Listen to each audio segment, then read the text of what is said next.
India Pakistan border पर मौजूद इस गांव के रहने वालों ने अभी अपना पानी का बिल अदा किया।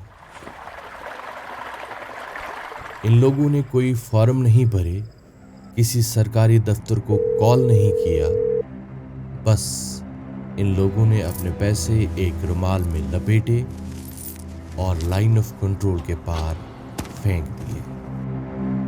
मैं करना सिर्फ ये समझने आया था कि ऐसा क्यों होता है।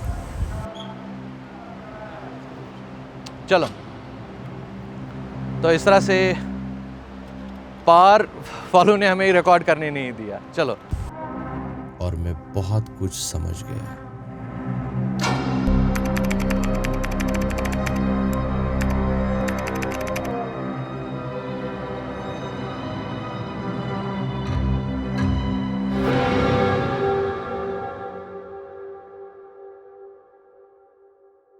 हमने सुबह होते ही श्रीनगर से कुपवाड़ा के लिए अपना सफर शुरू किया।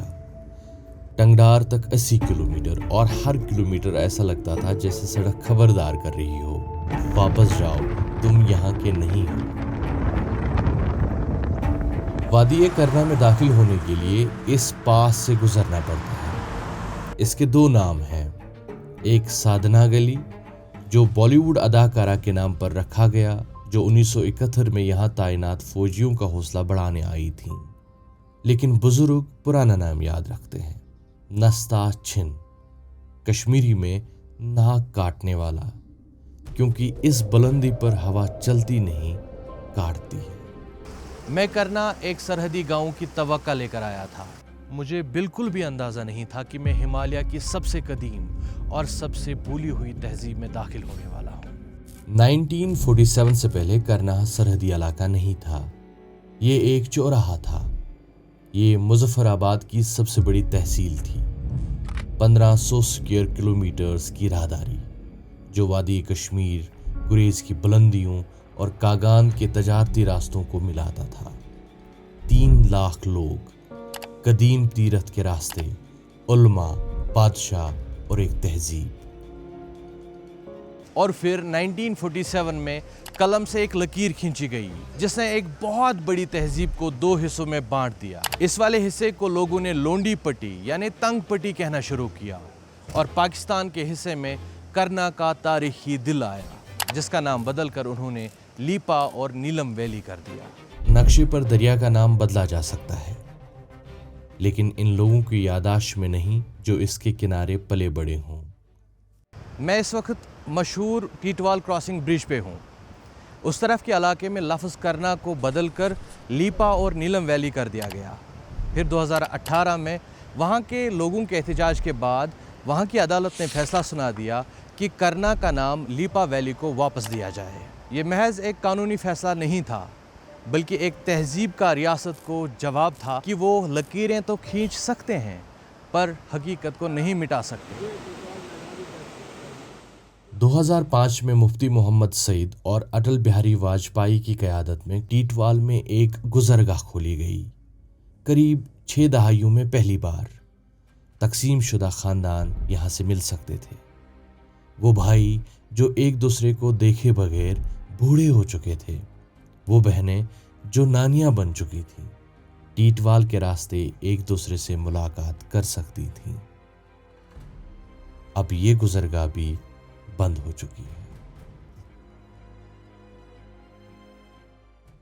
ये वो ब्रिज है जहाँ से हिंदुस्तान और पाकिस्तान के कश्मीरियों को मिलाया जाता है। तो हमारी बदकिस्मती से कोई हालात ऐसे होने की वजह से ये 2016 से ये क्रॉसिंग पॉइंट बंद है। तो फिर भी यहाँ से अगर कोई ये दरियाई किशन गंगा की डेड बॉडी इंडिया की आ जाए तो यहाँ से फ्लैग मीटिंग करके वो वापस देते हैं। तो उस वक्त ये आपस में ये तबादला ख्याल आपस में इंडियन आर्मी, हमारे ये एडमिनिस्ट्रेशन, एसटीएम, तहसीलदार मिलकर उसको करते हैं, क्या रिसीव करते हैं, या उनका कोई हो तो यहाँ से देते हैं, उनके एसटीएम तहसीलदार रिसीव करते हैं, आते हैं पुल पर। तो ये पुल जो है ये इसकी डेट है 1988। ये फॉरेस्ट डिपार्टमेंट का बना हुआ है। किसका? फॉरेस्ट डिपार्टमेंट का बना हुआ था। तो 1947 में ये जो टीटवाल था ये मैदान जंग बन गया तो बदकिस्मती से ये पुल उस वक़्त कट गया था और कट के जाने के बाद जिसका वो अपार्टमेंट था पार वाला, वो पाकिस्तान वालों ने डैमेज कर दिया था। अपने इंडिया वाला ये सामने इसी तरह है। सरहद का सबसे जालिमाना काम ये नहीं कि आपको उस पार जाने की इजाज़त ना दे, बल्कि जालिमाना काम ये है कि एक बार कराने दे और फिर बंद हो जाए। 2006 से लेकर 2000 तक ये अपने 16 तक यहाँ से क्रॉसिंग पॉइंट जारी रहा और ये LOC परमिट पर लोग अपने रिश्तेदारों को मिलते जाते थे और मिलकर आते भी थे। तो इस पुल से एक और नस्ल को पता चल गया कि हमारा रिश्ता जो 70 साल से गायब था वो बन गया, क्या फिर कायम हो गया। अपने रिश्तेदार का पता चल गया, अपनी फैमिली का पता चल गया कहाँ को कहाँ आबाद है। अब तो दरिया के दोनों किनारों पर होने वाले मेलों का सिलसिला भी बंद हो चुका है, जिसने तकसीम शुदा ख़ानदानों को एक दूसरे से और भी दूर कर दिया है। अभी हम इंडिया के आखिरी गांव सीमारी की तरफ जा रहे हैं। किशनगंगा के शोर के बावजूद भी हम पार वाली अजान की आवाज़ अच्छे से सुन पा रहे हैं। वो सीमारी का वो गांव है जो LOC की लकीर खिंच जाने के बाद उस पार चला गया, और ये है सीमारी का वो वाला गांव जो इस लकीर के इस पार हमारे साथ रहा। दोनों तरफ एक ही जैसे लोग रह रहे हैं जिनकी आपस में रिश्तेदारियां हैं, लेकिन खूनी लकीर ने इन्हें दो मुल्कों में बांट दिया। मेरे साथ सीमारी का मुस्तकबिल खड़ा है, जो सीमारी का आने वाला कल है। आप किस क्लास में हैं? 8th। आप यहीं सीमारी में पढ़ते होंगे। क्या बनना है बड़े होकर? फौज। फौज में जाना चाहते हैं आप? अगले साल आप जाएंगे टीटवाल पढ़ने के लिए, आपको भी पैदल जाना पड़ेगा। यस। दिक्कत तो नहीं होती यहाँ पैदल चलने की? होती है सर दिक्कत। अच्छा, आप खेलते कहाँ पर हैं अगर आप खेलना चाहें? बस सर कहीं नहीं, यहाँ ही खेलते हैं। यहाँ कोई जगह नहीं है खेलने की? हाँ, तो इस गांव में एक खेलने की जगह इन बच्चों के लिए होनी चाहिए, प्लेग्राउंड होना चाहिए जहाँ पे ये खेल सकें और एक दूसरे के साथ वक्त बिता सकें। यहाँ की तंग गलियों में सिर्फ आने जाने का रास्ता है। हमारा बाप दादा इधर ही गुजरे हैं, बिल्कुल ठीक ठाक रह रहे हैं। हाँ हाँ। तो ये हमारी लास्ट बॉर्डर है, इसमें बहुत अच्छे हम टाइम पास आप लोग कर रहे हैं। हाँ हाँ। तो यहाँ से आपको चीज़ें लेने के लिए कहाँ जाना पड़ता है? चावल हमारे टीटवाल में ले जाना पड़ता है। हाँ हाँ। तो और खाने पीने की चीज़ हमारे उधर भी छोटी मोटी दुकान है जी। तो ख़ास टंगडारी में हमारा बाज़ार टंगडार में, तो बहुत बढ़िया टाइम पास हो रहा है हमारा, अच्छे से हो रहा है। मैं आपको एक मखसूस गांव में ले जाना चाहता हूं, जहां जोग्राफिया सियासत से ज़्यादा ताकतवर नज़र आता है। ये दनी सतपुरा है और हम इस वक्त फॉरवर्ड सतपुरा में हैं, जहाँ फसलें हिंदुस्तानी ज़मीन पर उगती हैं, लेकिन उन फसलों के लिए पानी सरहद के उस पार से आता है। हर जगह की तरह यहाँ पर भी आपाशी नहरों की मुरम्मत करनी लाजमी होती है, पर सरहद होने की वजह से धनी सतपुरा के लोग उस पार जाकर अपनी आपाशी नहरों की मरम्मत नहीं कर सकते, और रिवायात के मुताबिक इस मसले का हल इन लोगों ने एक अनोखे तरीके से निकाला था। ये लोग हर घर जाकर पैसा जमा करते, उसे एक रुमाल में लपेटते और लाइन ऑफ कंट्रोल के उस पार फेंकते, पाकिस्तानी लोगों की तरफ, जो नहरें ठीक करते और पानी आना शुरू हो जाता।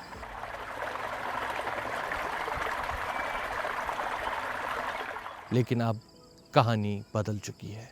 इस वक्त हमारे गांव की ये पोजीशन है कि हम पानी की वजह से जैसे मछली तालाब में खुश्क घूम रही है, हम भी ऐसे खेतों में खुश्क छलांगे लगा रहे हैं जी। एक वक्त ऐसा था कि जब हम कभी कभार इनको पैसा देते थे जी। वो कैसे करते थे? इसमें ऐसा था ना कि पैसा जो जमा करते थे, जैसे जितनी ज़मीन है हमें जी, हाँ हाँ मान लो अब हमें अगर डिमांड हो जाती है आगे 10,000 देना है जी, हाँ हाँ ठीक। अब हम पकड़ेंगे 100 बंदे को, हाँ हाँ 100 बंदे की ज़मीन है, 100 रुपये लेंगे तो हम 10,000 जमा कर लेंगे जी। अगर 20,000 की डिमांड है तो उसी तरह से हम 200 रुपये पकड़ेंगे तो 20,000 करके उनको उस तरह रुमाल में बांध कर तो उनके पास पहुंचा देते थे। किस तरह से? जैसे हम दोनों भाई बैठे हैं इस टाइम इस वक्त, ठीक है ना, हम गए, उन्होंने बोला आपकी तैयारी, हाँ भाई हाँ जी, छोड़ा वहाँ पे, हम पीछे हटे, उन्होंने उठाया, निकल गया जी। एक सिस्टम ये था जी। उसके बाद कई बार ऐसा हो गया कि भाई हमें पैसे का ऑफर ख़त्म, पानी भी ख़त्म, अच्छा, ना पैसा लेना है तो ना पानी देना है जी। आप जरा सोचें, 2 एटमी ताकतें, 70 साल की दुश्मनी, फौजों और हथियारों पर खर्च होने वाले खरबों रुपए, और यहाँ का हल एक तार के ऊपर उड़ता हुआ कपड़े का पार्सल। यहाँ आकर हमें पता चला कि कुछ साल पहले तक ये बस अलामती तौर पर किया जाता था। अब दनी सतपुरा के लोगों को पानी सप्लाई करने की कोशिशें की जा रही है और सरहद के उस पार आपाशी नहरों की मरम्मत और पानी जारी करने के लिए अब कपड़े का पार्सल नहीं बल्कि फ्लैग मीटिंग्स होती है। अब 2 साल से या 4 साल से फ्लैग मीटिंग नहीं हो रही है, अच्छा, ठीक है ना। आर्मी ही की तरफ से कुछ हॉटलाइन पे बात होती है, उसी वजूहत पर हमें पानी छोड़ा जाता है। हमारी कोई मीटिंग, 4 साल फ्लैग मीटिंग या कोई हमारा बॉर्डर पर आना जाना, वो अब ख़त्म है जी। इस पानी को खूनी लकीर का कोई इल्म नहीं है, दरिया की तरह वो बस बहता है।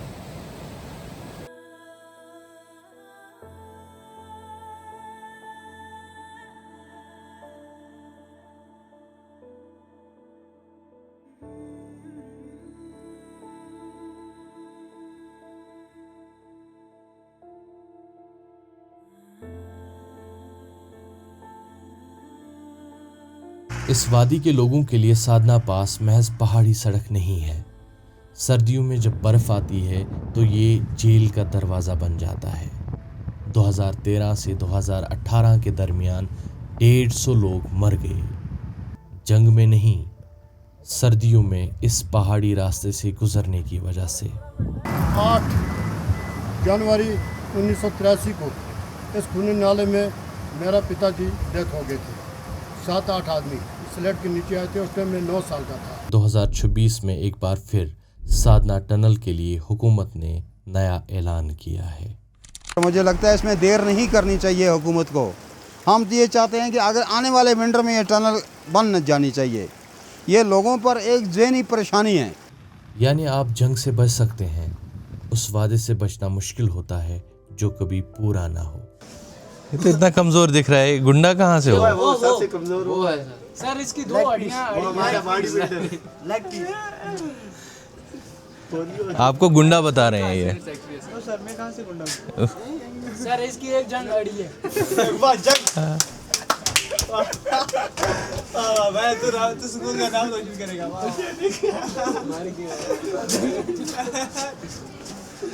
देखो, मैं आपकी जुबान नहीं समझता हूँ, कुछ उल्टा फुल्टा नहीं कहना, ठीक है? मैंने पहाड़ी में बोल दिया सर। अच्छा, पहाड़ी में थोड़ी पहाड़ी करता है ना। तन्हाई जुबानों के साथ कुछ अजीब करती है, इन्हें महफूज रखती है और आहिस्ता आहिस्ता इन्हें मार देती है। वादी करना में हर चंद किलोमीटर पर एक नई जुबान, एक नई बस्ती देखने को मिलती है। त्रिभुनी। इस गांव में सिख खानदान 1 सदी से ज़्यादा अरसे से मुसलमान पड़ोसियों के साथ रहते आए हैं, बगैर किसी तनाज़े के। इन्हें सरहद ने तकसीम किया, एक दूसरे ने नहीं। हमारा यहाँ आना ऐसा है कि हमारा 10वें गुरु गोबिंद सिंह जी ने बाबा फेरी साहब को खालसा पंथ तैयार करके पहाड़ी इलाकों, दूर दराज जो रहते हैं, उनको भेजा कि आप जाकर सिखी का प्रचार करो।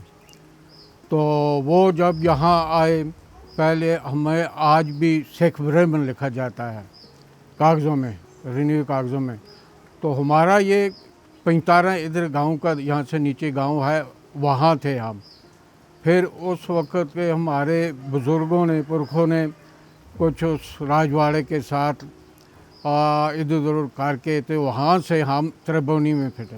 यहाँ त्रिभुवनी में हमें 3-4 सदियाँ हो गई। हमारा परदादा दादा यहाँ से आकर यहाँ बैठ गए। फिर हम यहाँ ही रह रहे, इधर से किसी जगह नहीं गए। कि यहाँ जो करना कि हम पर सब पहाड़ी हैं, जैसे हमारे मुसलमान लोग इधर 2 ही कबीले के, गुज्जर और पहाड़ी, तो हम पहाड़ी हैं।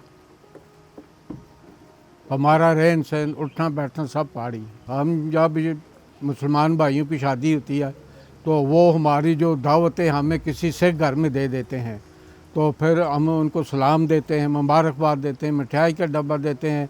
हमारी जो किसी में शादी होती है, हम किसी मुसलमान भाई के घर में उनके रोटी पानी का वहाँ देते हैं, वो उधर खाते हैं, सलाम वगैरह देते हैं। सब कुछ हमारा उठना बैठना मरना जमना पढ़ना दुख सुख है किया। मैं LIC से 2 बार पाकिस्तान, एक तो 2012 में और दूसरा 2016 में तो पाकिस्तान में गया। वहाँ मेरे क्लास वाले भी बहुत है, वो भी मिले मुझे जो यहाँ से गए हैं, तो उनसे भी बातचीत की और उनके लोगों से बातचीत हुई। अच्छे, हमारा दिलों में कोई फ़र्क नहीं है, तो बादशाहियों का अपना काम है, वो क्या करते हैं।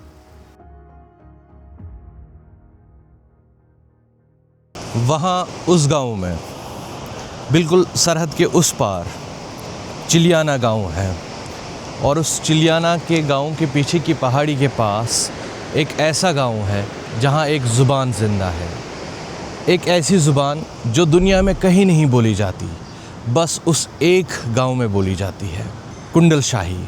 एक ऐसी ज़ुबान जो सरहद के इस पार पैदा तो हुई, लेकिन सरहद के उस पार मर रही है, क्योंकि आज के वक्त कुरैशी ख़ानदान के चंद सौ लोग ही इस ज़ुबान को वहाँ बोल रहे हैं। इसकी बहुत ही इंटरेस्टिंग स्टोरी ये है कि तुज्जर सोपोर का कमाल खान हुआ करता था। वो 1700 में कश्मीर छोड़कर इस पार आके बसता है, और वो किशनगंगा पे मिलने वाले नाले जागरी के पास अपना डेरा जमाता है। उसके 2 बेटे थे, सिकंदर खान और हैदर खान। हैदर खान ने दूसरे कबाइल में शादियां की, लेकिन सिकंदर खान ने अपने कबीले में ही शादियां की, और इसके नतीजे में एक ज़ुबान पैदा हुई जिसे कुंडल शाही कहा जाता है। तो मैं जोनी की तो 2 बच्ची तजनी की ट्राबोलिंग से एक बच्ची तो 2 बच्ची तो डोगरा दौर में जब गाय का गोश्त रखने पर मुसलमानों पर पाबंदियाँ आयद थी, कुंडल शाही के इस गांव में जब डोगरा फौज जाती थी तो कुंडल शाही के लोग अपनी साइफर लैंग्वेज में बात करते, जो डोगरा फौज को समझ नहीं आती, और ये ज़ुबान उनका हथियार बनती, उनकी ढाल बनती। और इस साइफर लैंग्वेज ने कुरैशी ख़ानदान के लोगों को लंबे अरसे तक बचाया। लेकिन 60 की दहाई में मुजफ्फराबाद से इस इलाके के लिए एक रोड निकाली जाती है, और इस सड़क के बन जाने के बाद धीरे धीरे कुंडल शाही में दूसरी ज़ुबानें बोलने वाले लोग भी बसने लगे। तकरीबन हर घर में कोई ना कोई 1, 2, 4 आदमी बोलने वाले थे, पूरा माहौल था। लेकिन वक्त के साथ साथ, मरूर ज़माना के साथ साथ वो बोली बोलने वाले उठ गए। वो लोग अभी बहुत कम लोग रह गए। अभी ज़्यादा हिंद को बोलते हैं, उर्दू बोलते हैं घरों में, चूँकि एक बहुत बड़ा असासा था इस इलाके का, कुंडल शाही का, और ये हमसे ज़ाया हो गया। इस ज़ुबान का जो बेसिक ऑरिजिन था वो शिना था, क्योंकि रिश्तेदारी के नाम, माल मवेशियों के नाम शिना के हैं। आज ये ज़ुबान सरहद के उस पार मर रही है, और यूनेस्को ने भी इस ज़ुबान को क्रिटिकली एंडेंजर्ड फहरिस्त में रखा है। उस तरफ 1947 में हमारी ज़मीन चली गई, ज़ुबान भी चली गई। सरहद आखिर में जो चीज़ लेती है वो अल्फाज हैं। ये टीटवाल है, जिसे कदीम तीरथ बल कहते थे, पूरी वादी कश्मीर का वाहिद मकाम जहां बर्फ नहीं पड़ती। 1947 से पहले टीटवाल इस पूरे खित्ते का तिजारती दिल था। आज ये वेपनरी डेड एंड है। टीटवाल का नाम था तीरथ बल, और कई जगह से हमें हल जोतते, खुदाई करते, आसार कदीमा के जहाँ से आसार मिले हैं, बहुत तराशी मिले हैं, बहुत मिले हैं। उससे ये मालूम होता था कि ये कई अरसे 400-500 साल पहले यहाँ की बौद्ध मत के लोग आबाद थे। तो टीटवाल एक पुराना कस्बा होता था, महाराजे की रियासत की तहसील होती थी। ये शहद और घी की मंडी होती थी, काला जीरा। इस तहसील का रकबा यहाँ से केल तलेल तक था। और ये अपना एक POK में एक गांव है पंजकोट, ये बैक में चिलियाना गांव, ये तहसील का हिस्सा था, तहसील टीटवाल का हिस्सा था। तो हमारे जब यहाँ पर बदकिस्मती बंटवारा हिंदुस्तान पाकिस्तान, तो ये टीटवाल मैदान जंग बन गया। ये टाउन था, कस्बा था। ये मैदान जंग बनने से तोपों और के गोलों से, हवाई जहाज़ों के गोलों से ये मस्मार तबाह हो गया। ये शारदा पीठ है। कुषाण सल्तनत के दौर में 2000 साल से ज़्यादा पहले कायम यूनिवर्सिटी और मंदिर बुद्ध खानकाहों के तौर पर शुरू हुई पूरे एशिया के अजीम तरीन इल्मी मराकिज़ में से एक बन गई। शारदा पीठ कुषाण सल्तनत के दौर में 2000 साल से ज़्यादा पहले यूनिवर्सिटी और मंदिर बुद्ध खानका के तौर पर शुरू हुई और देखते ही देखते शारदा यूनिवर्सिटी पूरे एशिया के अजीम तरीन इल्मी मराकिज़ में से एक बन गई। इधर बन गया, ये हमारे लिए बहुत बड़ी बात है। पाकिस्तान हमारा जाना नामुमकिन है। बेताब तो हम बहुत है जाने के लिए उधर, मगर जा नहीं सकते। बहुत बाइंडिंग्स है, बहुत इधर तक पहुंचने के लिए बहुत बाइंडिंग्स है। शारदा यूनिवर्सिटी में ही शारदा रस्मुल ख़त ईजाद हुआ, जो बाद में गुरमुखी और पहाड़ी ज़ुबान के लिखने के लिए बुनियाद बना। ये सरहदी गांव नहीं है, ये एक तहजीब है जिसके अंदर से सरहद गुजरी। उन्होंने दरिया का नाम बदला, ज़िले का नाम बदला, तीरथ का रास्ता बदला, लेकिन खंडरात वहाँ है, हर सुबह याद किए जाने का मुतालबा करते हुए। लेकिन लाइन ऑफ कंट्रोल से पहले, तकसीम से पहले और एक दरिया पर 2 परचमों से पहले करना का अपना बादशाह था। राजतरंगिनी करना को एक पनाहगाह के तौर दर्ज करता है, जहां पर हारने वाले सुल्तान अपनी सल्तनत के गिर जाने के बाद पनाह लेने आते थे। बंबा कबीले का सुल्तान शेर अहमद खान आज़ाद करना का आखिरी बादशाह था, जिसने बाहर से आने वाली फौजियों के खिलाफ लड़ने का फैसला किया। 1819 में जब महाराजा रंजीत सिंह की फौजें इन पहाड़ों में आईं, सुल्तान ने खक्का बंबा इत्तेहाद बनाया। कबाइली मज़ामत जिसने अफसानवी जनरल हरि सिंह नावला को भी ललकारा। 1846 में महाराजा रणबीर सिंह के दौर में शेर अहमद खान ने दोबारा उठ खड़े होकर नावला से करना की वादी वापस ली, डोगरा अफवाज को भगाया। एक मुख्तसर लम्हे में वादी करना आज़ाद थी और फिर सल्तनत वापस आई, ज़्यादा फौजियों के साथ, ज़्यादा सब्र के साथ।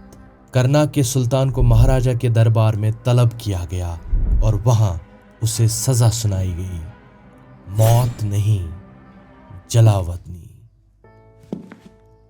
इसे आज के ज़िला कुलगाम के यारीपुरा इलाके में बेच दिया गया। करना में कदम रखने से हमेशा के लिए मना कर दिया गया। जब सुल्तान को अपनी मौत का एहसास हुआ, उसने एक आखिरी दरख्वास्त की, मुझे गबरा में दफनाइए, कम अज़ कम मेरा जिस्म मेरे घर जाए। महाराजा ने इनकार किया और रिवायात के मुताबिक शेर अहमद खान यारीपुरा में दफन है, एक बादशाह दायमी जलावतनी, मौत के बाद भी।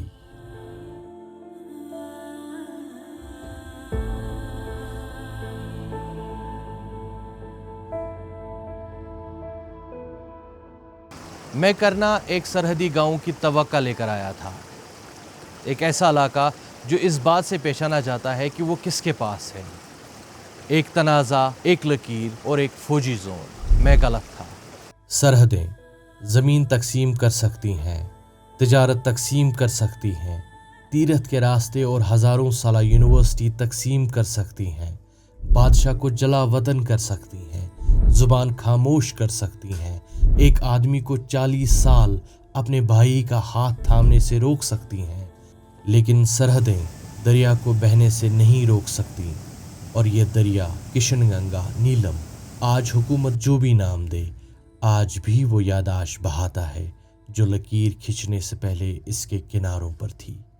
करनाह को नहीं बुलाया गया, ये इंतज़ार में है और दरियाफ्त का हिसाब रखता है। उन्होंने दरिया का नाम बदला, इसे रुकना नहीं सिखा सके।